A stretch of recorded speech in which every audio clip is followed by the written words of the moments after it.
Oi pessoal, neste vídeo nós vamos aprofundar a floresta pluvial tropical na região do sudeste do Brasil, também conhecida como floresta ombrófila densa. Densa porque é uma vegetação fechada e ombrófila porque se situa em climas bastante chuvosos. O outro nome também tem a ver com isso, né? Pluvial é de chuvoso, né?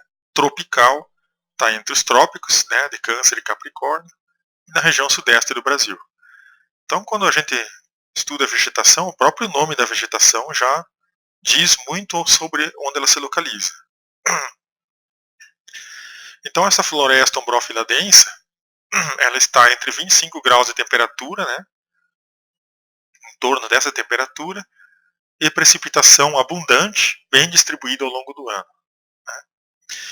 As subformações serão de acordo com a variação da temperatura em diferentes latitudes e topografias.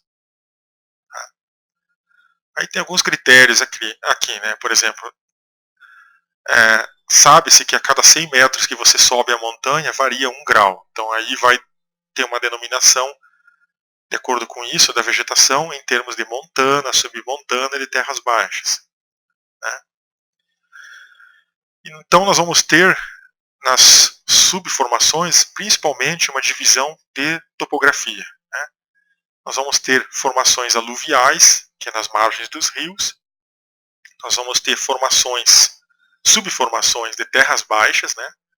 Entre 4 graus norte e 16 graus sul, e com 5 a 100 metros de altitude, e nas regiões de 16 a 24 graus sul, ou seja, a região sudeste mesmo, ali São Paulo, com 5 a 50 metros de altitude, também vai ser essa floresta de terras baixas. Né? Então, conforme a região do Brasil, aqui engloba até desde Pernambuco até São Paulo, ela vai estar de 5 a 100 metros. Já mais ao sul, ela vai estar de 5 a 50 metros, e muito mais ao sul, já que já é Rio Grande do Sul, ela vai estar de 5 a 30 metros. Né? Aqui eu me perguntei, né, o que são 30 metros para definir vegetação, mas tudo bem, foi o critério que eles utilizaram. Submontana, ela vai ser lá na região de Pernambuco, de 100 a 600 metros. Na região sudeste, de 50 a 500 metros de altitude, tudo que tiver lá vai ser submontana, e lá na região sul vai ter de 30 a 400 metros. E aí a montana, vocês só vejam aqui como que ela vai ficar, e a altomontana seria acima de 2.000 metros. Tá? Beleza? Aí, um aviso, né, um lembrete para vocês. Leiam. Tá?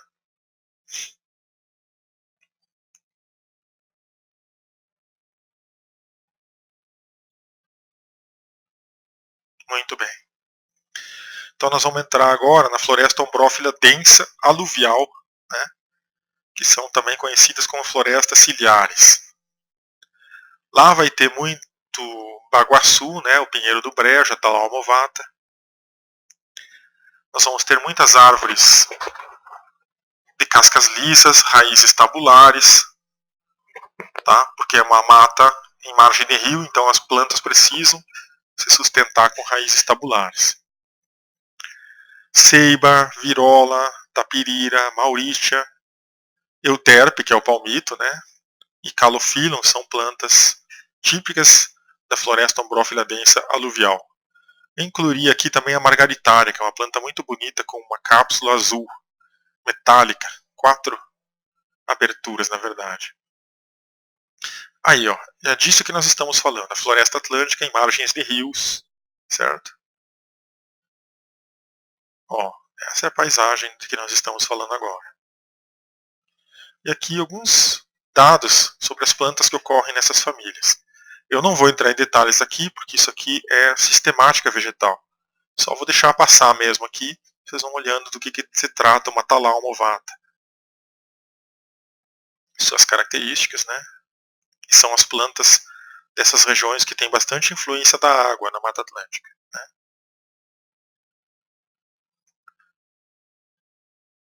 Se vocês quiserem comentários específicos sobre essas plantas, busquem os vídeos de Magnoliaceae em sistemática. Deve ser o vídeo 70, mais ou menos, que eu postei no YouTube. Aí, ó, esse é o baguaçu. Se vocês andarem em áreas pantanosas, margem de rio, na Mata Atlântica, e encontrar isso, vocês vão lembrar dessa palestra.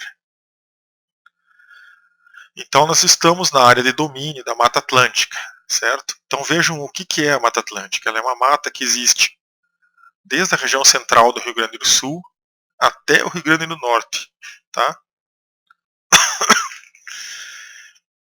É uma floresta antiga, certo? Pelo menos a floresta semidecidual, que também faz parte do bioma, né, chamado de Mata Atlântica. Mas o nome técnico aqui mais recomendável, né, é domínio da Mata Atlântica. Então, ela é uma das florestas que tem maior extensão, né, em termos de comprimento no Brasil, mas não de área. A maior floresta em termos de área está aqui, né, que é a floresta amazônica. E percebam como ela invade aqui, né, a região do Pantanal e sobe até quase o estado de Tocantins. Então, na formação floresta ombrófila densa, Mata Atlântica, né, de terras baixas, nós vamos ter espécies como Ficus organensis, que é uma figueira muito grande, né, que foi descoberta na Serra dos Órgãos, no Rio de Janeiro, por isso que está esse organensis. E ela vai desde Amazonas até o Rio de Janeiro. Nas planícies costeiras a gente vai encontrar essa floresta ombrófila densa. Na região amazônica ela vai se chamar floresta amazônica. E saindo da Amazônia, entrando no Rio Grande do Norte, ela vai se chamar floresta atlântica. Tá? São denominações mais regionais do que esse conceito aqui, que se aplica a outras florestas do mundo. Tá? Alcórnia, que é o tanheiro, que é uma planta muito grande também, uma árvore muito bonita, típica da Mata Atlântica. Os ipês, os calophyllum, as clusiáceas, né? E os tapir, que são a tapirira guianensis. Na floresta submontana, agora a gente começa já a subir um pouco, nós vamos ter Hieronyma alchornoides, também uma euforbiácea, parente aqui do tanheiro, né? A Didymopanax, que agora virou cheflera, né? O morototó. As sapotáceas, as poltérias e os crisophyllum. Tá? As poltérias também são chamadas de mata-olho, justamente porque são sapotáceas e tem o látex, que cai no olho e aí mata o olho da pessoa, certo? Aqui está um extrato do livro mesmo, né, da vegetação brasileira, adaptado ao Sistema Universal, Classificação da Vegetação Brasileira, o livro de 1992, falando sobre o que é a floresta ombrófila densa de terras baixas. Ó.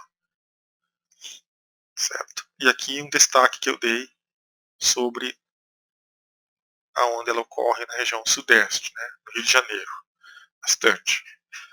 Então aqui já está livre um pouco da água, né, já existem algumas pedras, já vai subindo um pouco a montanha e naturalmente a vegetação muda. Mas podem haver alguns brejos que ficaram presos aqui um pouco mais adiante, né, subindo a montanha, às vezes tem alguns brejos. Isso é normal acontecer. E aí vai ter as clusiáceas, os calophyllum, né, que são plantas relacionadas à água. Até reza a lenda, é uma coisa que ainda precisa ser confirmada cientificamente, seriam plantas que têm a capacidade de recuperar nascentes. Mas isso é controverso. Subindo a montanha, nós temos erisma, bácteres, as vassouras, as teráceas, zâmias, que são gimnospermas, né, as falsas palmeiras, da ordem Cicadalis. Nós temos as voquísias, podocarpos, uma outra gimnosperma. Então essa floresta montana, as plantas às vezes têm um hábito, são ainda árvores, mas são árvores de menor porte, né? E aí aparecem algumas gimnospermas, pois são regiões frias. Tá? Ali na Serra da Mantiqueira tem isso, no Paraná tem isso, e aí ocorrem gimnospermas, que são plantas típicas de regiões frias que sobreviveram quando ocorreram mudanças climáticas. Essas manchas de vegetação em maior altitude foram relictos, né, refúgios para essas espécies. Isso Tudo é biogeografia, certo? Essas teorias que eu falo aqui também são coisas que a gente deve estudar.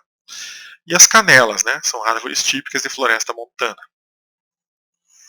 Depois nós temos ainda a matinha nebular altomontana. Tá? No inglês ela é chamada de dwarf forest, só que essa denominação, se a gente for traduzir, vai soar muito Senhor dos Anéis aqui, tá? É Floresta dos Anões, né? Floresta do Gimli, né? Então a gente resolveu, a gente não, os brasileiros, né, quando criaram a classificação da vegetação, chamar de mata nebular, porque tem muita neblina, e não Floresta dos Anões, do Senhor dos Anéis, certo? Ou da Branca de Neve. Tá? Lá nós vamos ter zâmias, né? Bactris, erisma, algumas palmeirinhas e vegetação de menor porte.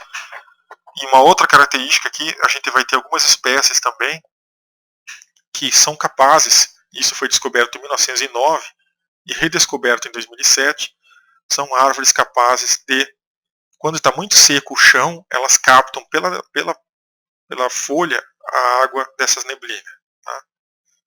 Daqui a pouco eu lembro a planta que faz isso para ilustrar para vocês. Então, não é a floresta dos anões, certo? Aí está ela, ó. Que beleza, né? Floresta. Vocês podem ver aqui, essa imagem é bem ilustrativa do que eu estava explicando. Aqui, na Baixo Montana, né? As árvores são grandes, ó. E não é porque a paisagem fica mais longe, aqui não tem tanta distância. À medida que você sobe a montanha, vai ficando mais frio, às vezes fica com muita pedra, porque o solo chove e o solo vai descendo todo para cá, né? E lá fica uma região com poucos nutrientes, fria, e realmente as árvores são menores. E tem neblina, por isso que se chama de floresta nebular ou floresta de árvores anãs. Aí seria uma denominação melhor. Né? E aí como que é dentro dessas matas, né? Tem muita palmeirinha, muita epífita, muita bromélia, muito líquen, né? Muita barba de velho. Não essa aqui, né? Barba de velho, mas aquelas lá, né? Que ficam penduradas nas árvores, que dá aquele aspecto mágico à floresta, né? Aí as pessoas começam a sentir várias sensações aí nessas florestas, achando que ela é mágica. Existe uma certa magia, mas não no sentido medieval da palavra, né? E aqui a neblina, né? Ó, que é uma outra característica bonita dessa floresta. Eu já andei nessas florestas no Rio Grande do Sul, quando eu fazia o TCC em engenharia florestal, a gente trabalhava com melhoramento genético de pinheiro. Só que, de vez em quando, né, no intervalo do lanche, a gente dava uma escapadinha para ver como é que era a matinha nebular. E lá na região litorânea do Rio Grande do Sul, em Cambará do Sul, que é um lugar gelado, nos dias um pouco mais quentes, que a gente trabalhou no inverno, eles chamavam, as pessoas que moravam lá chamavam de nada essa neblina da matinha nebular. Aí eles falavam assim, ó, cuidado que ali pelas 4 da tarde, você está no meio da floresta e vem o nada e o nada vai te pegar, que era essa neblina. E realmente, se você tinha que achar o caminho de volta e não tivesse bem localizado, você enxergava uns 20 metros no máximo aqui e você ficava perdido. Por isso que eles chamavam que o nada vai te pegar e você não vai sair da floresta. Então essas florestas são cheias de mistério, né? E as pessoas, o povão mesmo, né? Eles conseguem bolar uma série de lendas para explicar esses fenômenos naturais, certo? Mas a gente deve manter os pés no chão e os olhos bem abertos nessas florestas e tudo vai dar certo. Ou a gente vai passar algumas horas perdido, como eu já passei, mas depois você se recupera, né? Desde que não caia em nenhum buraco, tá tudo bem. Como também já me aconteceu. Muito bem, chega de história. Vamos ao perfil esquemático do que eu estava explicando. Isso está lá no livro, tá? É um extrato do livro, ó, que dá referência. Já os créditos todos a essa rapaziada aí. Então são 5 tipos de floresta umbrófila densa que existe, né?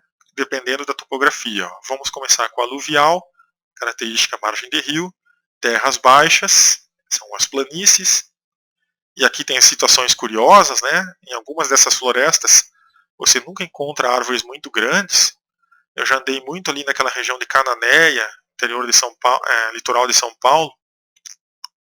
Chove muito E aqui fica muito alagadiço às vezes, nessa parte aqui. E aí eu ficava pensando, nossa, essa floresta faz 400 anos que ninguém mexe. Como é que não tem árvores gigantes aqui? Porque as árvores não conseguem ser gigantes aqui. Elas, quando vão atingir 25, 30 metros e 1,5 m, 2 de diâmetro, cara, elas começariam a ser gigantes. Isso aqui alaga muito, elas caem. A gente vê muita árvore caída, e por isso aqui não tem árvores gigantes. Só que quando você sobe a montanha, você encontra elas. Ó. Até aqui eles representaram bem essa situação. Né? Aqui é mais bem drenado e você encontra árvores muito grandes. Depois, aqui começa a diminuir o tamanho das árvores, como recentemente explicado. E aqui eles ilustram também o que eu falei, que existem matas de brejo aqui em cima, que é onde tem Talau movata, e são aquelas florestas que têm alta diversidade, porque aqui tem variação topográfica dentro até micro variação, né? Micro topografia dentro da mata. Bom, chega de ecologia e é importante essa divisão aí para vocês entenderem a floresta. Essa é a floresta dos anões, né? É brincadeira, né? Mas é para até tornar a aula um pouquinho mais leve, mais agradável. Claro que você não vai encontrar os anões lá, mas vejam o tamanho das árvores, elas são realmente pequenas aqui, ó, né? Algumas árvores se tornam maiores, e em alguns casos as pessoas conseguem andar ó, praticamente tomando sol na cabeça aqui, devido ao porte dessa floresta lá em cima, altomontana, que é muito bonitinha, né? E aí um outro aspecto que eu havia comentado, e que são as barbas de velho, né? Que agora tem uma ilustração melhor do que é isso. E aí, pessoal, estão gostando? Então, né? Aí as bromélias, ó que paisagem massa, que paisagem bonita. Você vai caminhando aqui, aí faz um lanche, toma um cafezinho, vai conhecendo essa floresta mágica a 2.000 metros de altitude. Depois que você subiu até lá, você deve estar cansado, né? Para voltar, todo mundo ajuda, né? Descida, você desce. Aqui tem outras plantas que ocorrem. Perdão, tuberculose pegou um pouco agora. São elaiocarpáceas, tá? São plantas raras, mas que ocorrem nessas florestas, tá? Já mais para cima, subindo a montanha. Elaio significa gordura e carpos significa fruto. Então, são aquelas azeitonas do Ceilão, são as sloâneas, né? Plantas com frutos ou até mesmo sementes com elaiosoma, feitas para as formigas levar até o ninho e aí essas plantas germinam, certo? São plantas muito interessantes que existem nessas matas, principalmente onde começa a floresta montana. Tá? Olha que bonito o fruto dela. Claro, essas aqui não existem no Brasil, mas as que existem no Brasil daqui a pouco aparecem. Mas são frutos gordurosos, são azeitonas realmente, né? Parecem muito com azeitonas. E isso aqui eu já fiz doce de uma dessas aqui. Se você colocar bicarbonato de sódio e fizer ferver a polpa do fruto, ele fica bastante saboroso. Agora o fruto, comer o fruto assim in natura não é recomendável, tá? Você vai ter alguma enjoo, alguma coisa, ele não é um fruto muito saboroso in natura. Você tem que fazer uma geleia, alguma coisa dele, aí você vai se divertir. Tá? Aqui são as que tem no Brasil, ó. Elas têm esse fruto esquisito, né? Uma cápsula que abre, por dentro ela é vermelhinha e tem essa semente linda aqui, alaranjada, que quando você anda na mata, no chão, você vê logo quando tem uma elaiocarpácea e uma sloânia. Aí, certo? São árvores grandes, ó. Tá? Madeira bonita também. E contém muita gordura que as formigas levam embora e aí dispersam as sementes, certo? Novamente, para vocês verem a beleza dessas plantas, elas têm um tom avermelhado nas folhas, que também é bastante característico. Tá? São plantas lindas, mas raras. Outra presença marcante na floresta atlântica, aí sim, na floresta na margem dos rios, né? E também na floresta na planície, depois vocês vejam lá quais são os nomezinhos corretos, as euforbiáceas. Tá? Aqui a gente passa rápido para falar tudo que tem de euforbiácea, mas eu vou fazer algumas exceções nas plantas que tiverem mais presença na Mata Atlântica. Tá? Daqui a pouco elas aparecem, eu comento elas. Por enquanto vocês vão entendendo o que é euforbiácea. São plantas com folhas com tom azulado, né? E essas flores bastante estranhas, típicas de euforbiácea. A Gymnanthus concolor, a Quitinostemmon concolor, a laranjeira do mato, é uma planta típica, que tem as frutas, né, e as flores muito parecidas com essas aqui. Tá? O nome técnico desse tipo de flor é ciátio, né? Tem a flor masculina, e daí da flor masculina parece que nasce outra flor de dentro, que é a flor feminina. Aqui ocorre a apomixia, ou seja, muitas vezes se formam sementes sem ter sido fecundadas, e também ocorre a ercogamia, que é a floração primeiro de uma flor, e depois quando ela cai é que abre a outra flor, para evitar a autofecundação. Tá? Só detalhes da ecologia dessas plantas. Olha que maravilha, que belezinha. No subbosque da floresta atlântica, na planície, até subindo a encosta, você vai encontrar muito essa laranjeirinha do mato, certo?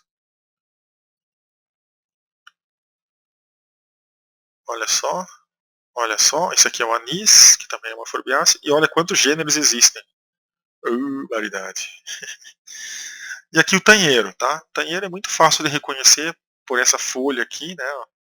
Serrilhada e com essas 3 nervuras que saem aqui da base, certo? As flores são pequenas e blá blá blá, não é sistemático, eu sempre esqueço disso. E as belas cápsulas que no verão, ali em setembro, outubro, quando começa a ficar bem seco, mas ainda não choveu, em alguns lugares que fica mais seco, elas estouram, tá?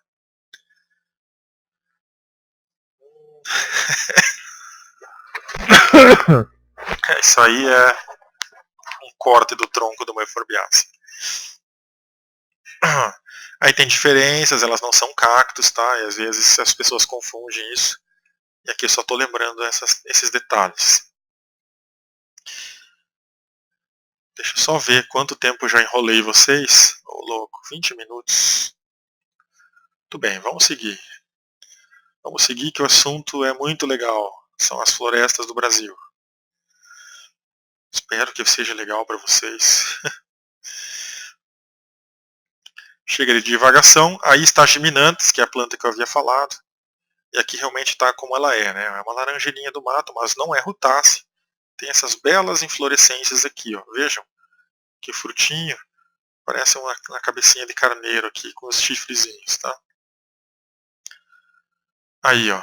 Agora está em detalhe para vocês a inflorescência masculina e a flor feminina, com os estigmas parecendo muito um chifrezinho de carneiro. E aí o frutinho depois, tá? A seringueira também é uma planta dessa família. Pera, pogonófora, que na Mata Atlântica do sul da Bahia existe muito, né? Tem aquelas raízes de sustentação, parece até um manguezal, mas já está ali na floresta subindo a montanha. Sebastiânia, essa aqui é chamada de branquilho, tão comum na Mata Atlântica. Também tem as inflorescênciazinhas, parece também um tanheiro. E Lactescentes, Tetraorchidium, né? E aqui as amiáceas, que às vezes ocorrem. São gimnospermas, vou passar voando nisso aqui. É muito interessante, mas aqui uma outra figura mostrando como que é tudo isso, né, lá na floresta. Só que é aquela mesma figura não colorida, né? E aí algumas fotos. Aqui é do Kinoshita, se não me falha a memória, que ele me cedeu essa foto. Essa aqui é uma foto da Eliana Gressler, que foi uma pessoa que muito me ajudou na Floresta Atlântica. A gente caminhou muito por lá. E eu ajudei ela também a fazer algumas coisas no doutorado. Aqui é lá em Pissinguaba. E aqui as raízes, ó, que essas árvores têm na floresta de planície, que é essa floresta aqui, para se sustentar, certo? E lá em cima tem as florestas anãs, né? Nanofanerófitos. Acho que é Shimizu o autor aqui. Bom, agora a gente vai ter que retornar um pouco para a Amazônia para falar de uma outra floresta ombrófila, a floresta ombrófila aberta. Né? Ela possui bastante luz, por isso que é chamada de aberta, e de 60 dias secos ao longo do ano. Também são florestas que tiveram bastante interferência antrópica. Né? Então elas ocorrem desde a Amazônia até o Paraná, certo? E aí, em algumas áreas elas vão ter cipó, como no Xingu, certo? E aí ela vai ter também mais subdivisões. Floresta ombrófila aberta de terras baixas. Né? Então também é um tipo de Mata Atlântica isso aqui, quando ela ocorre no Paraná. E ela também ocorre na Amazônia, certo? Só que aí já é num outro bioma, né? Certo, aí está ela. Bastante aberta, com bastante palmeiras. E geralmente um pouco mais seca. Depois nós vamos ter um outro tipo de floresta, que é a floresta ombrófila aberta submontana, entre 100 e 600 metros de altitude. Vai ocorrer onde? Amazônia, Rondônia, Roraima, Acre, Espírito Santo, olha que interessante, Maranhão e Piauí. Por isso que eu coloquei ela aqui na explicação da floresta da região do Sudeste, né? Pois ela também ocorre no Espírito Santo. Como eu já cansei de falar em outras aulas, em outras palestras, existe comprovadamente naquela região ali de Linhares e no sul da Bahia também, uma pequena faixa de vegetação amazônica que chegou até ali. Tá? Isso já é um consenso. Vocês podem procurar sobre isso. Os trabalhos de André Amorim e outras pessoas lá da Bahia.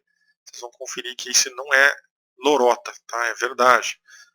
Existe um pequeno relíquio de mata amazônica que chegou até ali. Ela vai ter bambus, aí vai ser com bambu, e ela pode depois se dividir ainda em montana. Tá? Vai ocorrer lá na Serra do Tumucumaque e na Serra do Parima. Floresta mais rara, certo? E aí, quando ela ocorre nessa formação, né, com bastante bambus. Tá? Então, revisando aí, são florestas abertas, mais secas, podendo ter bastante cipó, podendo ter bastante palmeiras, e com bambus ou piaçavas, que era muito comum lá no sul da Bahia, na região de Ilhéus, onde eu trabalhei uma época da minha vida. Aí, ó. Essa é uma foto clássica mostrando floresta ombrófila aberta em Ilhéus, com bastante palmeira aí, piaçava. Para que serve a piaçava? Ah, para um monte de coisa. Tem sido bastante estudada essa planta, só coloquei aqui para curiosidade, vocês podem ler aí. Agora sim, vamos entrar na floresta ombrófila mista. Então a gente estava na densa, depois a gente passou para a aberta, tudo Mata Atlântica, na região sudeste, e algumas dessas vegetações ocorrem também na Amazônia, aí sobre outros nomes. Tá? Ela é chamada de FOM, floresta ombrófila mista, e esse mista é justamente por causa da presença da araucária, principal característica. Onde ocorre? Região sudeste. Aí você não vai encontrar fora da região sudeste. E sul também, né? Esses três rapazes aqui, né? Gaúchos catarinenses, são região sul, paranaenses também. Floresta fantástica, né? Parece Jurassic Park aqui. Aqui nós vamos encontrar a planta que eu falei, ó, que ela pega água pela folha, Trimes, uma Vinterácea ou Interácea. A famosa araucária, podocarpo, são plantas primitivas. Essa floresta ela é mais antiga que toda outra floresta atlântica, até que o cerrado, tá? Justamente pela presença das gimnospermas, que são plantas antigas, vocês sabem disso. E aqui tem outras plantas que ocorrem, ficou aqui a imagem em cima, mas eu sei o que é. São as ocótias, as criptocárias, as nectandras e as luéas, que são as tiliáceas, né? As açoita-cavalo. Eu vou ter que deletar essa figura porque acabou atrapalhando aqui. Vou colocar ela aqui. Fazer. Ver se agora funciona. Bom, ela tem várias formações aí, né? Aluvial, de novo. Nós vamos ter também Blephorocalix, que eu esqueci de falar aqui. Depois ela vai ter floresta ombrófila mista submontana, montana, que é lá no Parque Nacional do Iguaçu, né? E por aí vai. Então as mesmas divisões topográficas ocorrem aqui na floresta ombrófila mista. As mesmas divisões que ocorrem na floresta ombrófila densa vão acontecer na floresta ombrófila mista, montana, submontana e blá blá blá.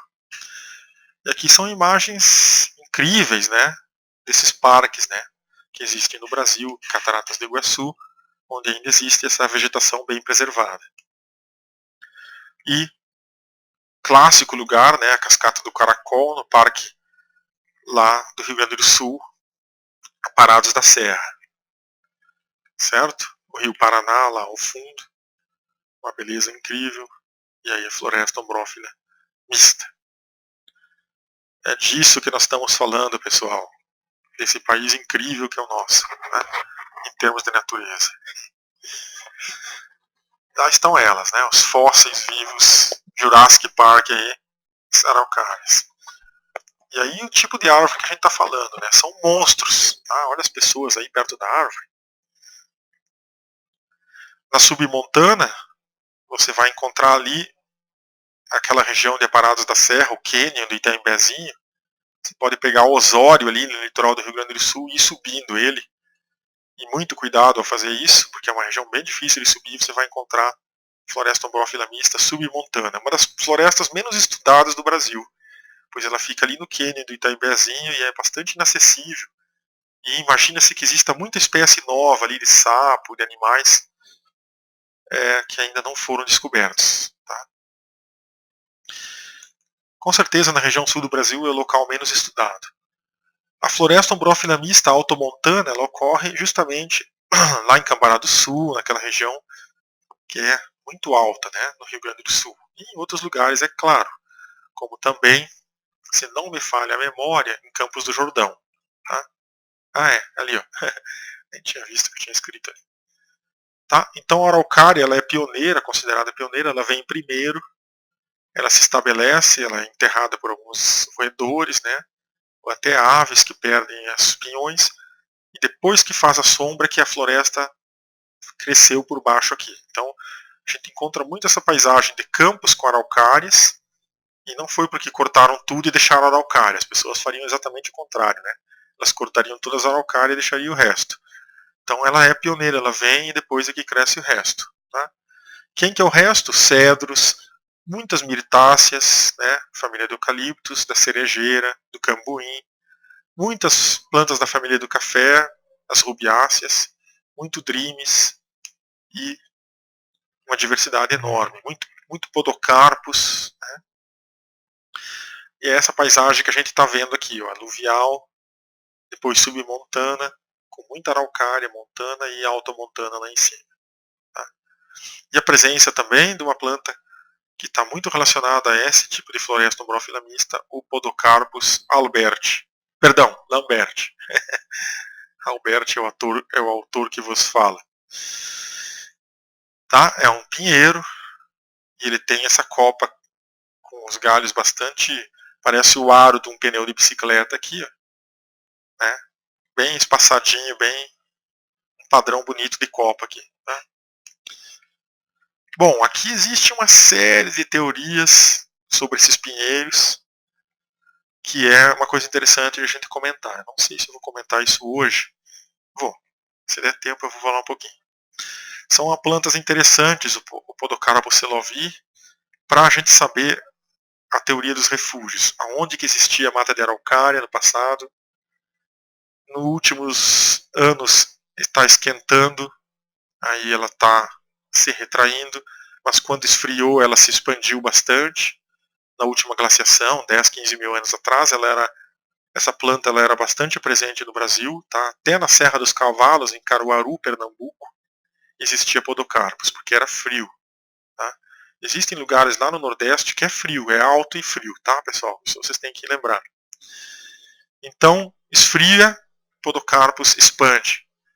Retrai, esquenta, Podocarpus desaparece. Sabe-se então, com o pólen de Podocarpus encontrado nessas regiões, até onde a floresta atlântica invadiu certas outras vegetações e depois retraiu nos últimos 100 mil anos. Tá? Essa figura é uma figura interessantíssima que está aqui abaixo, ó, que mostra que a floresta de Araucária nos últimos 140 mil anos, e quanto mais à esquerda acompanha a seta branca eu vou para cá, ó, mais próximo do presente eu chego. Ela é uma floresta que tem diminuído naturalmente a sua cobertura no Brasil. Tá? Então, além do homem cortar a araucária, ela está diminuindo naturalmente a sua presença no Brasil. Então, a floresta de araucária ela está naturalmente desaparecendo nos últimos 140 mil anos. Então, isso é uma coisa a se pensar, até quando ela vai resistir se o clima realmente estiver esquentando, né? E aqui a cobertura dela, que já foi de 5% da área do Brasil, que é uma área enorme, né? Imagine 8 milhões de quilômetros quadrados, seria uma área do tamanho de Minas, mais ou menos, tá? Toda coberta de araucária. E hoje isso não chega a 0,5% na área do Brasil, que seria mais ou menos 100 mil quilômetros quadrados, é esse tamanho de Santa Catarina inteiro, né? Somando aí a destruição do homem, já temos só 0,5% da área do país coberta por esse tipo de floresta. Então, Dárdano de Andrade Lima, um pesquisador famoso de biogeografia do Brasil, descobriu o Podocarpus seloi na Serra dos Cavalos, a 30 km de Caruaru, lá nas regiões do Cangaço, mostrando que nos tempos mais frios essas plantas dominaram grande parte da Mata Atlântica, que era muito maior, e depois agora, com o planeta esquentando, elas estão retraindo. Tá?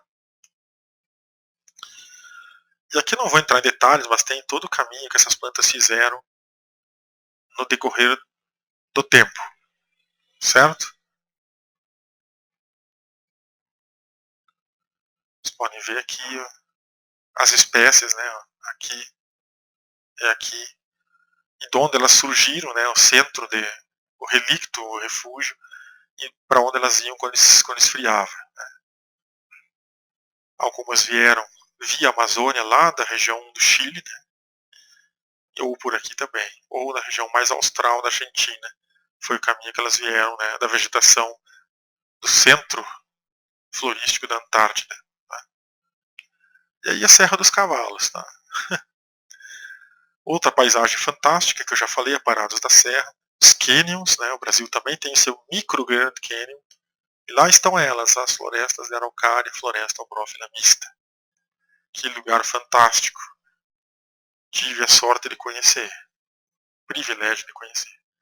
Aqui é Curitibanos, um lugar que eu conheço também, fui fazer um concurso lá para professor uma vez, e pensando bem, sei lá, se não valeu a pena não ter passado, porque é um lugar gelado, olha só como que é o inverno lá, tá? Tem neve, e as araucárias é uma paisagem bastante intimidadora para a pessoa que já morou na Bahia, e na verdade eu saí da Bahia, fui fazer o concurso lá e fiquei pensando, meu Deus, eu não gosto de frio, tá pessoal?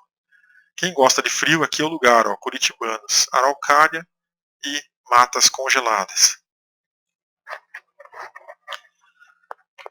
E aí os monstros, né, são algumas araucárias com 2.000 anos que existem lá. Tá?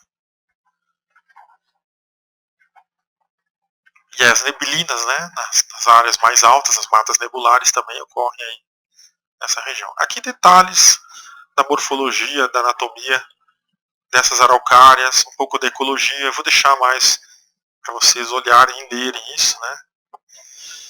Eu imagino que essas árvores, só comentar um pouco do passado paleontológico, né?